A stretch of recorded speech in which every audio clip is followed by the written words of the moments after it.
आज मेरे नाम की शादी है, आज मेरे नाम की शादी है।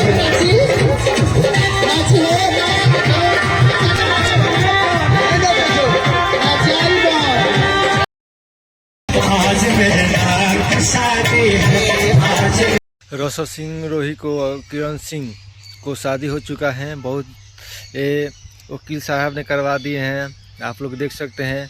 इसका शादी के बहुत बहुत बधाई हो। आप लोग बहुत हज़ारों साल जिए, हज़ारों साल खुश रहें।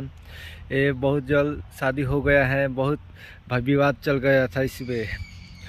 आप लोग न है तो सब्सक्राइब और कमेंट कीजिएगा। रोशन रही हज़ारों साल जिए।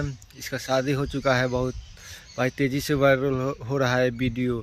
आप लोग कमेंट में राय क्या है? आप लोग शादी होने के खुशी में आप लोग कमेंट में बताइए कि ये रोशन रही और किरण सिंह बहुत खुश है, खुश नज़र आ रहे हैं।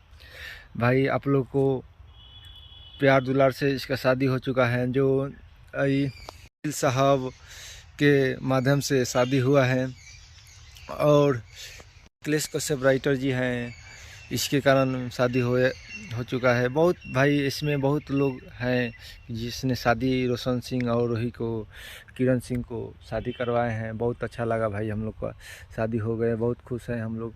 आप लोग खुश हैं कि नहीं? कमेंट में लिखिए। हर हर महादेव, जय श्री राम। शादी हो चुके हैं भाई, बहुत बहुत बधाई हो। शादी का मुबारक, हज़ारों साल जिए। लव यू दोस्तों।